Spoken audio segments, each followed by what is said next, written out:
Bueno, muy buenas tardes. Eh, Esto es una pequeña exposición de numeral Yo Reclamo, de la actividad que teníamos hoy para apoyar el paro nacional 11 de mayo. Yo reclamo por una seguridad alimentaria para Colombia. Somos un país productor agrícolamente, pero no, las políticas del gobierno en ocasiones no apoya a este sector productivo, que es un sector primario y muy necesario para generar materias primas para todos los procesos que se tienen a nivel de generación de productos transformados. Eh, es importante mencionar que la seguridad alimentaria hace referencia a la disponibilidad suficiente y estable de alimentos. Colombia, como sabemos, es un país que tiene bastante tierras productivas, estamos muy cerca a la línea del Ecuador, entonces tenemos un clima que nos permite tener la presencia de sol todo el año. También tenemos bastantes pisos térmicos y somos muy ricos, demasiado ricos en recursos naturales, dos océanos, cordilleras, bastantes ríos. Y también dentro de esa seguridad alimentaria está el acceso oportuno y aprovechamiento biológico y de manera estable a través del tiempo. ¿Qué significa eso? Que el productor pueda producir, que se pueda hacer una cadena de distribución y transporte y que ese alimento llegue a las personas que lo necesitan y que eso se mantenga en el tiempo, es decir, que no sea solamente por periodo, sino que se puedan mantener. Hasta acá llevamos claro que la seguridad alimentaria es importante para los países para garantizar ese alimento a sus ciudadanos. Sí, entonces, yo me adelanto con una pregunta. ¿Ustedes qué creen qué puesto ocupa Colombia dentro de la seguridad alimentaria, teniendo en cuenta el principio que somos un país productor? Sí, que somos un país que es rico en recursos. ¿Qué pensarían ustedes? Y ya más adelante vamos a abordar el tema. Entonces, yo reclamo. Este tiene que ver con las personas, no solamente es garantizar una alimentación para todos los ciudadanos. Sí, o sea, muchas veces diría, bueno, seguridad alimentaria, que haya comida para todos. Pero eso también tiene que ver mucho con nuestros campesinos, con esos productores del campo que no pasen dificultades para cosecharlas y que las grandes ciudades habitantes puedan acceder a ella. Acá hay una combinación, el campo y las ciudades con las cadenas de abastecimiento, es decir, en este caso Corabastos y las grandes bodegas que hay en cada ciudad. Acá hay una triste realidad. El campo solamente lo vemos en ocasiones para reclamar eso, alimentos, pero no sabemos qué necesidades efectivamente tiene el campo, a nivel de qué dificultades están pasando los campesinos para la producción, para poder em, financiar una cosecha, para generar la cosecha. ¿Cuánto gana un campesino? No la persona dueña del cultivo a gran escala, sino el campesino que produce a pequeña escala y que es el que suple esos fruver, esas despensas de tienda, ese campesino, humilde trabajador, que hoy lo vemos en Boyacá, dentro de las propuestas camioneras, ellos dicen, preferimos botar nuestro producto antes de regalarlo. Hace poco, la producción de papa tuvieron que botar mucha papa y regalarla porque los precios estaban bajitos, pero el gobierno ahí tiene que ver mucho en las políticas agrarias que tiene un país. Entonces, yo reclamo por la seguridad alimentaria, pero también reclamo por ese campesino que en ocasiones solamente es mirado en los paros y que el gobierno en ocasiones utiliza la figura de campesino para eh, degradar la persona campesina que es tan valiosa y que nos provee alimento. Bueno, con la pregunta anterior, Colombia, ¿cómo está en seguridad alimentaria a nivel mundial? Según un estudio de agronegocios.com, ahí dejo el link, es decir, esta información no me la estoy inventando, esta información es conseguida o fue estudiada muy rápidamente para hacer esta exposición en línea con fuentes seguras, por eso está HTTPS, eso es una fuente segura de información. Eh, Agronegocios expone que Colombia está en el puesto 43 de índice de seguridad alimentaria entre 113 países. Lo curioso, lo curioso acá es que yo creí que posiblemente estábamos entre los 20 primeros. Entre los primeros está Singapur, Irlanda, Estados Unidos y Suiza. En el caso de Estados Unidos tiene un territorio bastante grande y Suiza es un país muy pequeño, pero lo curioso es que ellos tienen estaciones. Es decir, ellos no tienen sol todo el año, tienen que hacer un proceso productivo diferente, pero ellos están garantizando y están dentro de los primeros puestos, porque no solamente es garantizar alimentación, como ya lo vimos, es garantizar el bienestar del que produce, en este caso nuestros campesinos y la gente que está en el campo, el bienestar y que ese producto llegue a las personas que lo necesitan. Curioso, ya en el puesto, los países de América Latina, el primero es Chile. Chile está hacia el sur, también tiene estaciones, bueno, está en zona costera. Le sigue Argentina, Brasil, que yo creía que también iba a estar dentro de los primeros lugares, no, en el puesto 39. Sigue Colombia en el puesto 43, México, Panamá, Perú, Ecuador, Guatemala, Salvador y Bolivia en el puesto 75. Eh, Esto nos deja mucho para pensar. El gobierno, o sea, en lo que paga de asesores a nivel económico, a nivel de todos los ministerios, hay mucho asesor que piensa, es decir, señor presidente, en ocasiones el discurso que usted nos da o el discurso que da el presidente es ya montado por personas y asesores.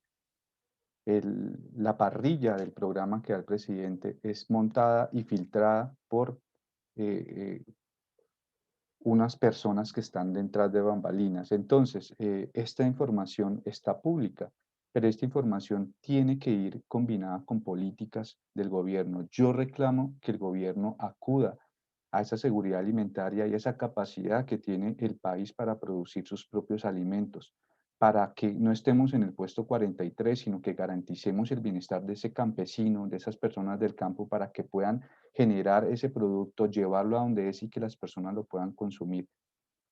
Personas que vienen de otros países se quedan maravillados con la producción, la variedad y lo rico que es poder comprar en una plaza de mercado y la gran variedad que hay de productos. Bueno, los ricos normalmente dicen no vayan a la plaza de mercado, pero cuando se atreven y van, se ve bastante cambio.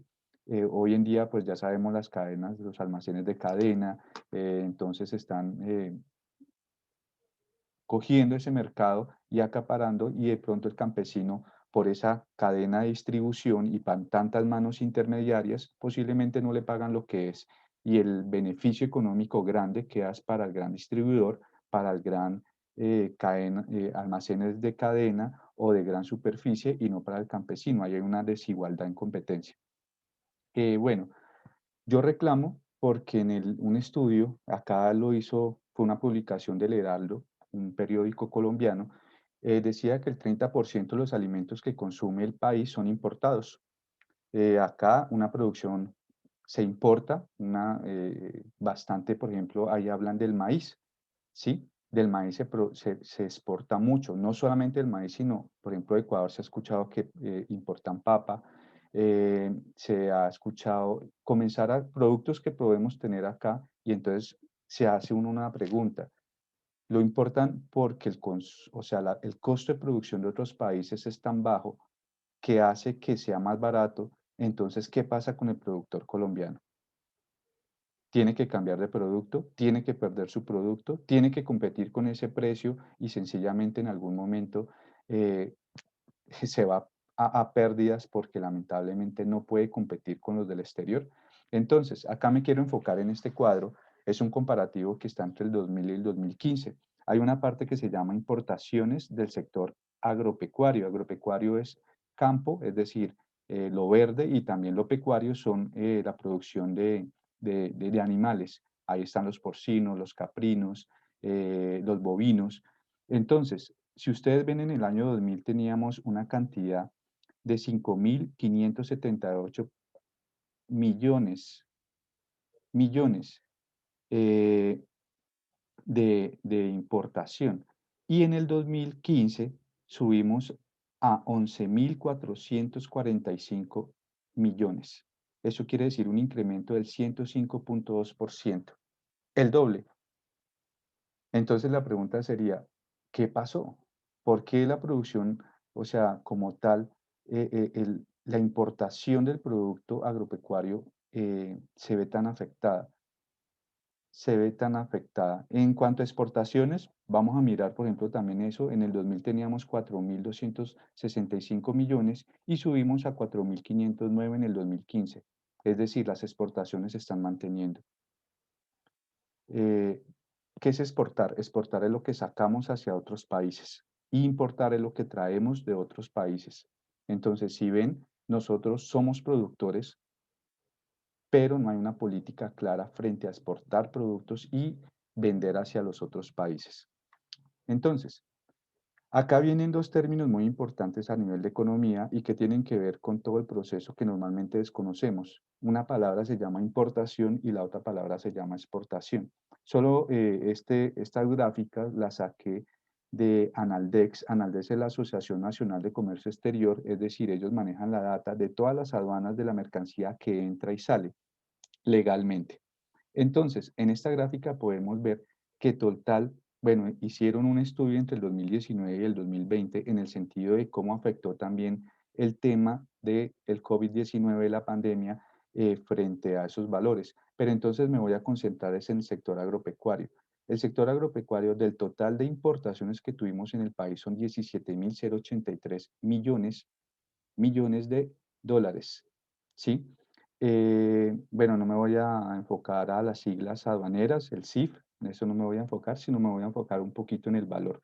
Si ustedes ven, entonces comparemos el valor total frente a las importaciones agropecuarias. Entonces, importamos bastantes productos manufacturados, es decir, o sea, sacamos materia prima y ellos nos devuelven transformado el producto y nosotros los compramos, todo lo que tiene que ver también maquinaria, todo lo que tiene que ver con equipos, listo. Eh, Importamos también lo que es combustibles y también estamos importando una gran cantidad, 2.292 millones de dólares en productos agropecuarios. Ahí está alimentos y bebidas dentro de ese sector también. Quiero que ustedes de pronto exponer de que estamos importando bastante, pero somos un país productor, somos un país muy rico en materias primas, pero todavía estamos importando alimentos. Yo reclamo porque acá coloqué Colombia y TLC. De los países de esos 17.000 millones de dólares que importamos en productos, al que más le importamos a Estados Unidos, sigue China, la Unión Europea, México y Brasil. ¿Qué son los TLC? Los TLC son tratados de libre comercio. Esos tratados de libre comercio buscan beneficios para los dos países firmantes, pero en ocasiones sectores de manufactura de pronto tienen su puesto bueno, pero acá vuelvo y les invito, esto es una percepción de lo poco que he leído, pero acá el que paga bastante es el sector también agrícola. Lo ven y lo han dicho los productores agrícolas. Aumentan los precios de los insumos, aumentos de los fungicidas, aumentos. Y cuando ellos van a mirar el costo-beneficio y al comparar los precios con que tienen el TLC de otros productos que tienen beneficios para entrar, es decir, que no pagan esa tributación de impuestos, el productor colombiano no puede competir. Básicamente es eso. Los TLC son buenos por un lado, pero también tienen su puerta de no beneficio para algunos sectores económicos del país. En este caso, el agrícola se ve muy afectado.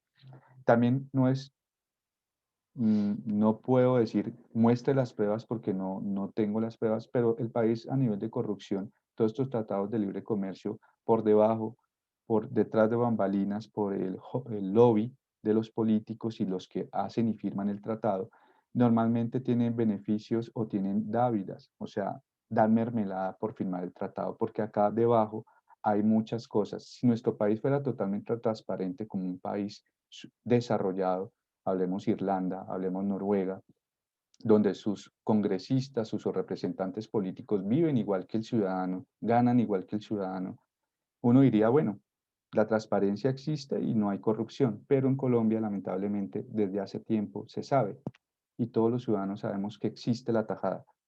Qué triste saber, no, pero acá no sacan tanta tajada, sí sacan tajada.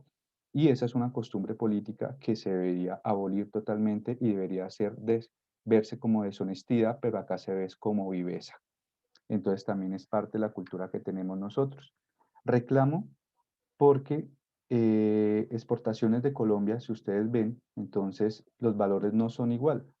Solamente me voy a enfocar, ahí hablaban de importaciones de 17.000 millones de dólares y acá estamos hablando de exportaciones de 3.863 en total. 17.000, o sea, ingresan, o sea, compramos el exterior y el exterior solamente nos compra 3.863. Eso es una diferencia grande, es como si lo que entra no alcanza para lo que sale. Entonces, por eso aún somos un país subdesarrollado, porque no hemos sabido aprovechar esa ventaja que tenemos como productores, como transformar las materias primas. Bueno, me pueden decir, bueno, profe, y eso, pues eso no lo vamos a cambiar en un año, eso no lo vamos a cambiar nosotros. Pero la respuesta es sí lo podemos cambiar a nivel del transcurso del tiempo, sí lo podemos cambiar nosotros en el sentido de integrarnos dentro de ese proceso productivo. Por ejemplo, nosotros somos zona rural y la zona rural tiene bastante que ofrecer siempre y cuando las políticas que hayan de un Estado, de un gobierno, no hablemos que el Estado colombiano, hablemos de un país. Si las políticas de un país se prestan para que esto suceda, el país va a ser próspero. Y hay modelos económicos de países que han mostrado que se puede hacer.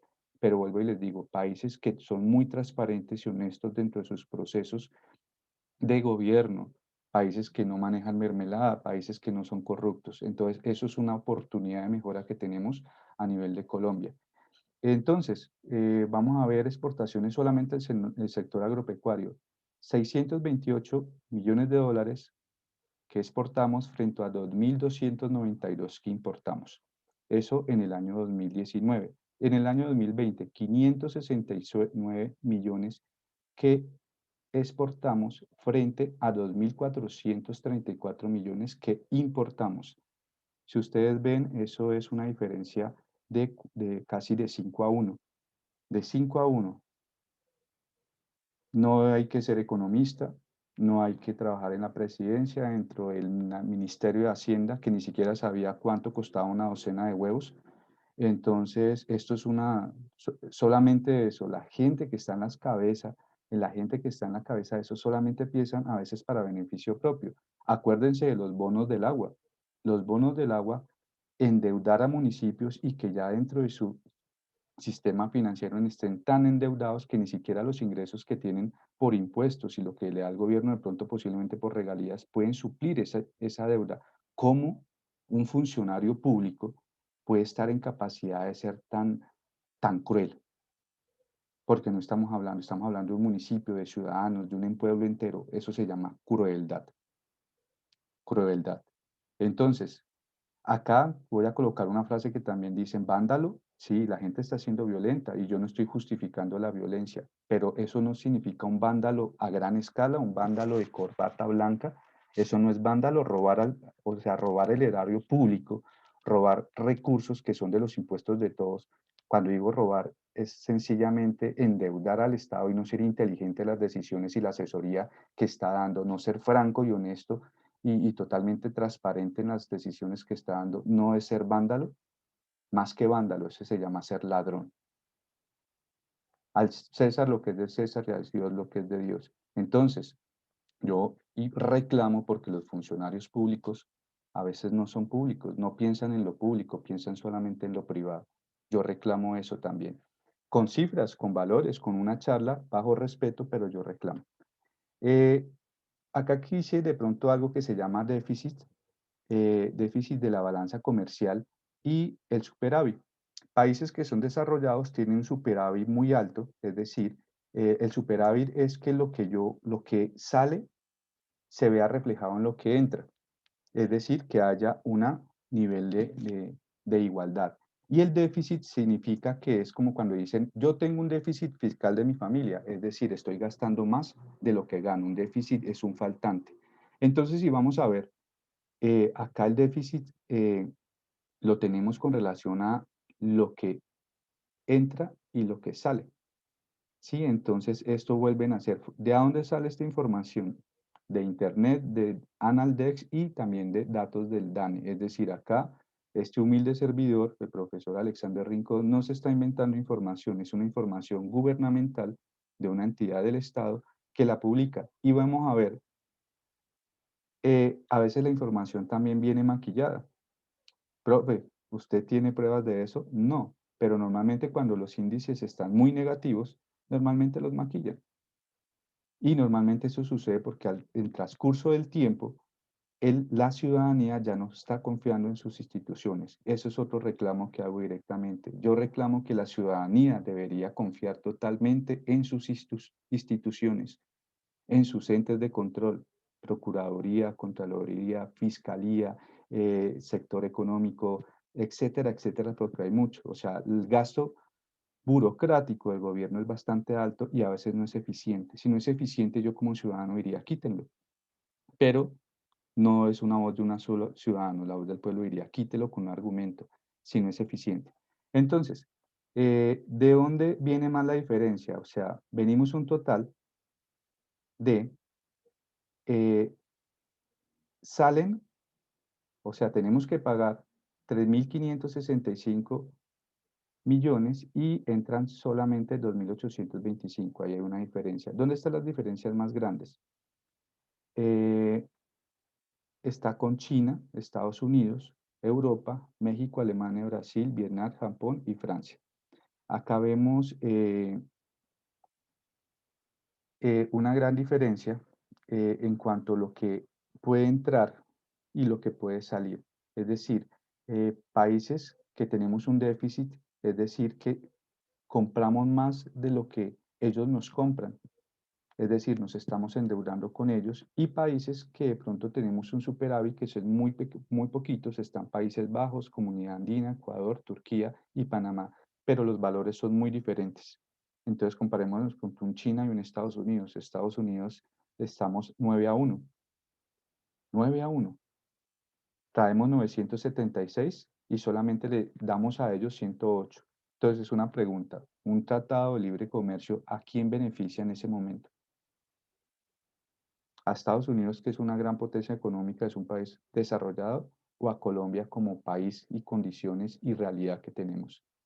La pregunta sería, ¿quién cambia? ¿Los gobiernos, el presidente, las propuestas que nos traen en unas votaciones? Y entonces yo reclamo a la ciudadanía que en el momento de votar, acuérdense de todos estos momentos y sea inteligente para votar. Eso también lo reclamo, porque parte del problema es, somos culpables también toda la ciudadanía en el momento de la votación. Una votación justa, una votación inteligente acabaría, o aunque sea, no acabaría totalmente, pero sí daría una lección al político corrupto de ojo de cumplir las cosas que están prometiendo. Porque es triste que en las votaciones, en el momento de la campaña, el indígena, el campesino, el pobre son aliados del político y ahí sí se va y se toma la foto, pero en el momento cuando ya está arriba en el poder, el indígena se transforma en enemigo, el campesino se transforma en revolucionario y el pobre sencillamente son cifras. Yo reclamo eso, la ciudad, más conciencia de parte de la ciudadanía. Bueno, concluyo que yo veo una oportunidad a nivel como colombiano de que Colombia pueda ser una despensa mundial de alimentos. Eh, si vemos, el oro genera un valor, el diamante genera un valor, pero nadie puede lucir ni oro ni diamante si no come. Si no comemos, lamentablemente hay desnutrición, y de desnutrición también muere la gente. Ejemplo, La Guajira. Triste decirlo, pero Colombia tiene un ejemplo. Uno antes pensaba en Somalia. Ah, en Somalia mueren niños de hambre. En Colombia también, en La Guajira mueren. Que ahorita se acrecentó y están diciendo que por el paro nacional se incrementó el no poder hacer este abastecimiento de alimentos, posiblemente sí, pero también hay que pensar que a quién le sirve la violencia, a quién le sirve justificar parar esta manifestación pacífica, a quién le sirve violentar la manifestación pacífica de los ciudadanos. En ocasiones uno se pone a pensar a quién beneficia. Y lo peor es que, o sea, hablan de vándalos, pero me parece que es más cruel o más peligroso, sin demeritar, y no estoy de acuerdo con la violencia, vuelvo y lo digo, eh, aquel que lleva y diseña toda la estrategia y no la lleva a cabo, sencillamente dirige detrás a un grupo de gente.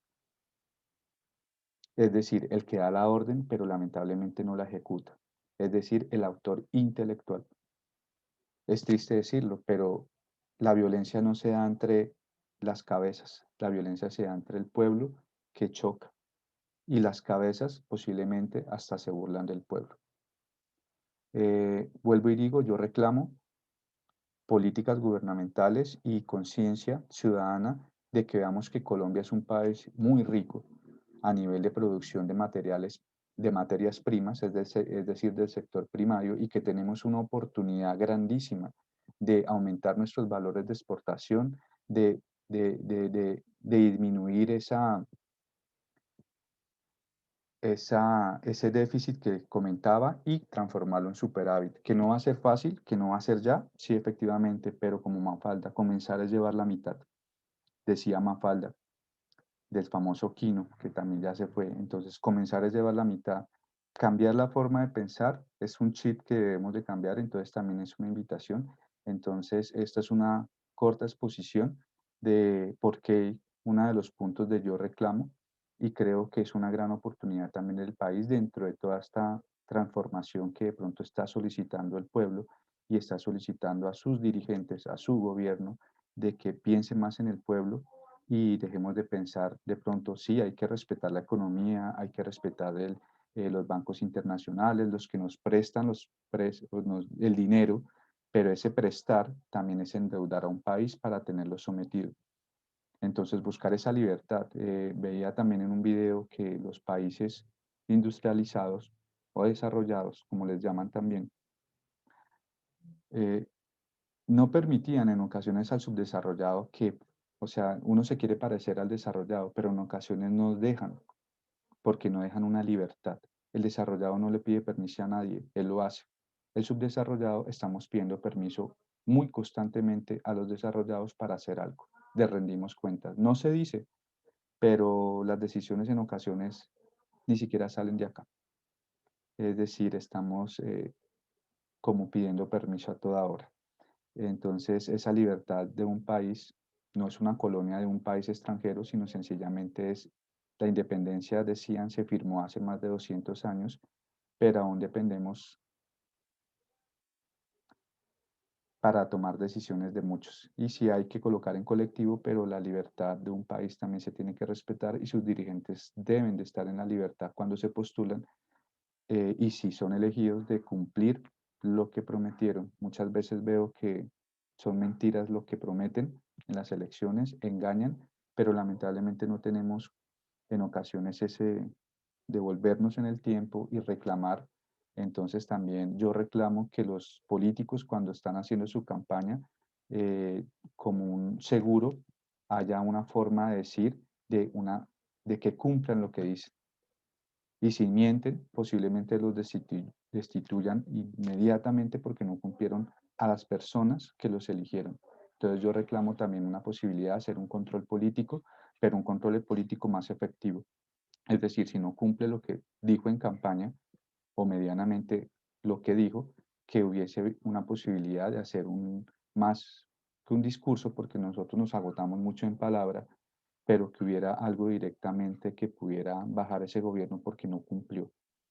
Bueno, muchísimas gracias. Esta era una exposición muy corta de Yo Reclamo a Colombia como una oportunidad de ser despensa mundial de alimentos y la seguridad alimentaria. Muchísimas gracias. Una feliz tarde.